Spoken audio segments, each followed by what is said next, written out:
presentasi segera kita buka. Nah, sekarang kita akan membahas materi tentang sistem ekskresi pada manusia. Nah, sistem ekskresi itu apa sih? Ada yang tahu nggak? Sistem ekskresi itu adalah proses pengeluaran zat-zat sisa metabolisme. Apa aja sih zat-zat yang dikeluarkan? Contohnya adalah seperti air seni atau urin, urea, karbon dioksida, uap air, cairan empedu, dan keringat.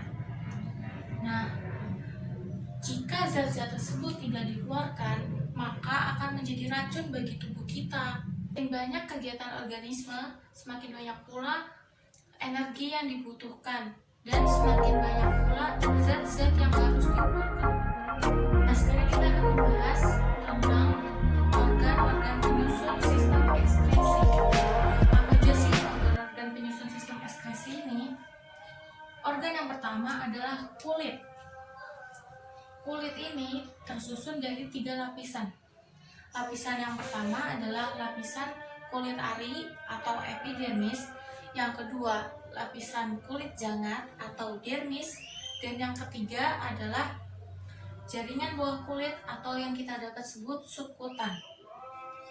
Atau epidermis ini masih terbagi lagi menjadi 3, yaitu lapisan tanduk, lapisan granula, dan stratum germinativum.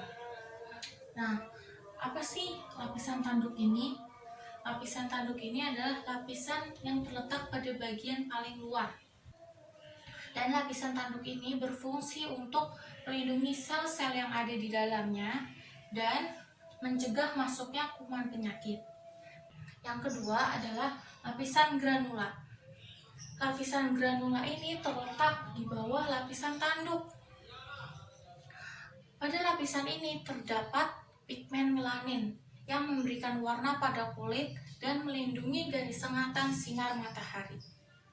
Apabila lapisan ini tidak mengandung pigmen melanin, maka orang tersebut akan menderita penyakit albino. Dan yang ketiga adalah stratum germinativum. Kita akan membahas lapisan kulit yang kedua, yaitu lapisan kulit jangat atau yang biasa disebut dengan dermis. Nah, dermis ini tersusun dari pembuluh darah, kelenjar minyak, kelenjar keringat, kantong rambut, dan juga ada namanya ujung saraf indera. Kelenjar minyak yang menghasilkan minyak disebut juga sebum.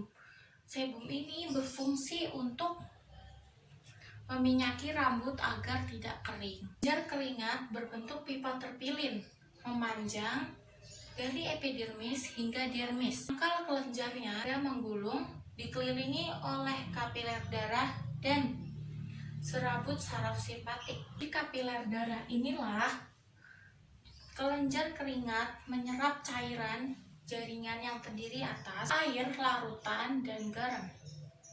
Pengeluaran keringat dipengaruhi oleh cuaca, panas atau dingin, aktivitas, makanan, dan minuman. Ketiga, kita akan membahas jaringan bawah kulit atau yang disebut dengan subkutan. Pada lapisan ini terdapat jaringan lemak atau adiposa. Adiposa ini atau jaringan lemak berfungsi untuk menyimpan cadangan makanan dan menjaga suhu tubuh agar tetap hangat. Fungsi kulit selain sebagai alat ekskresi pelindung tubuh, dia juga mencegah masuknya kuman penyakit, mengatur suhu tubuh, dan menjaga pengeluaran air agar tidak berlebihan.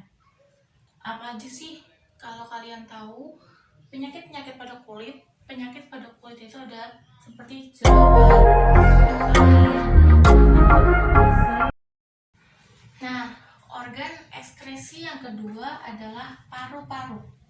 Paru-paru ini berfungsi sebagai alat pernapasan dan alat pengeluaran. Nah, apa aja sih kalau kalian tahu yang dikeluarin oleh paru-paru? Paru-paru mengeluarkan karbon dioksida atau CO2 dan uap air atau H2O. Nah, penyakit pada paru-paru itu ada pneumonia, tuberkulosis atau TBC dan asma. Nah, yang ketiga adalah organ ginjal. Ginjal ini adalah organ yang mengeluarkan urin. Ginjal tersusun dari 3 lapisan. Yang pertama adalah kulit ginjal. Kulit ginjal atau yang bisa disebut cortex renalis. Yang kedua, sumsum ginjal atau medulla renalis. Dan yang ketiga adalah rongga ginjal atau pelvis renalis. Nah, ginjal ini berfungsi untuk mengeluarkan urin. Kulit ginjal tersusun dari nefron. Nefron ini tersusun lagi dari badan Malpighi dan tubulus. Nah, badan Malpighi ini tersusun lagi menjadi glomerulus dan capsula Bowman. Nah, di sini kan ada nefron tersusun dari badan Malpighi dan tubulus. Tubulus ini tersusun lagi menjadi 4, yaitu tubulus contortus proximal, lengkung Henle, tubulus contortus distal, dan yang keempat tubulus collectivus. Ginjal berbentuk seperti kaca merah. Panjangnya sekitar 10 cm dan beratnya kurang lebih 170 gram. Dia terletak di dalam rongga perut. Ginjal berjumlah 2 buah dan berwarna merah unguan. Urin mengandung air, urea, dan garam mineral. Glomerulus ini merupakan untayan dari pembuluh darah kapiler tempat darah disaring. Nah, sekarang kita akan membahas tentang tahap-tahap penyaringan ginjal hingga pengeluaran urin. Tahap yang pertama adalah tahap filtrasi. Nah, jadi tahap filtrasi itu adalah proses penyaringan darah yang mengandung zat-zat sisa metabolisme yang dapat meracuni tubuh kita.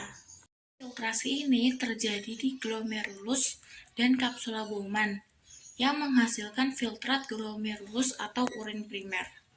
Yang kedua adalah tahap reabsorpsi. Tahap reabsorpsi ini adalah proses penyerapan kembali zat-zat yang diperlukan oleh tubuh, misalnya garam protein. Tahap yang ketiga adalah tahap augmentasi. Tahap augmentasi terjadi di tubulus contortus distal.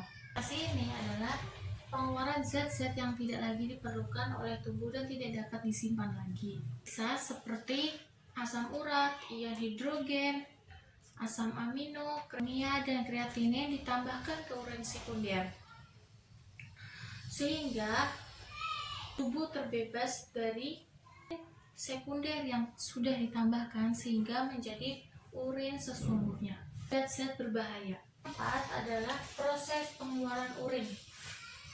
Bila kandung kemih penuh dengan urin, kandung kemih akan tertekan. Otot kandung kemih akan merenggang sehingga timbul rasa ingin buang air kecil. Pengeluaran air melalui urin berkaitan dengan pengeluaran air melalui keringat pada kulit. Organ ekskresi yang terakhir adalah hati. Hati terletak di rongga perut sebelah kanan di bawah diafragma. Beratnya kurang lebih 2 kg dan berwarna merah. Hati ini mengeluarkan cairan empedu yang berupa cairan kehijauan, rasanya pahit, memiliki pH netral, mengandung kolesterol, mengandung garam-garam empedu, dan zat warna empedu, yaitu biliverdin dan bilirubin. Nah, fungsi hati itu juga ada 3, selain sebagai alat ekskresi. Yang pertama, tempat penyimpanan gula dalam bentuk glikogen. Yang kedua, pembentukan dan pengeluaran cairan empedu. Yang ketiga, menetralkan obat dan racun. Nah, sekarang kita akan mengetahui bagaimana sih cara memelihara organ-organ tersebut. Cara memelihara organ kulit adalah mandi 2 kali sehari dengan sabun. Yang kedua, mengonsumsi air putih yang cukup. Yang ketiga, mengeringkan badan dengan handuk bersih. Cara memelihara paru-paru adalah berolahraga, olah nafas atau bernapas teratur dan berirama, cukup istirahat, dan menghindari merokok, asap kendaraan bermotor, dan asap pabrik. Cara memelihara organ ginjal adalah tidak menahan buang air kecil, minum air putih yang cukup, berolahraga, dan istirahat yang cukup. Dan yang terakhir, cara memelihara hati adalah menjaga berat badan, hindari alkohol dan merokok, makan makanan yang seimbang. Mari kita tutup dengan pantun juga. Naik delman pergi ke kota, jangan lupa membeli alpukat. Demikian presentasi saya, semoga bermanfaat.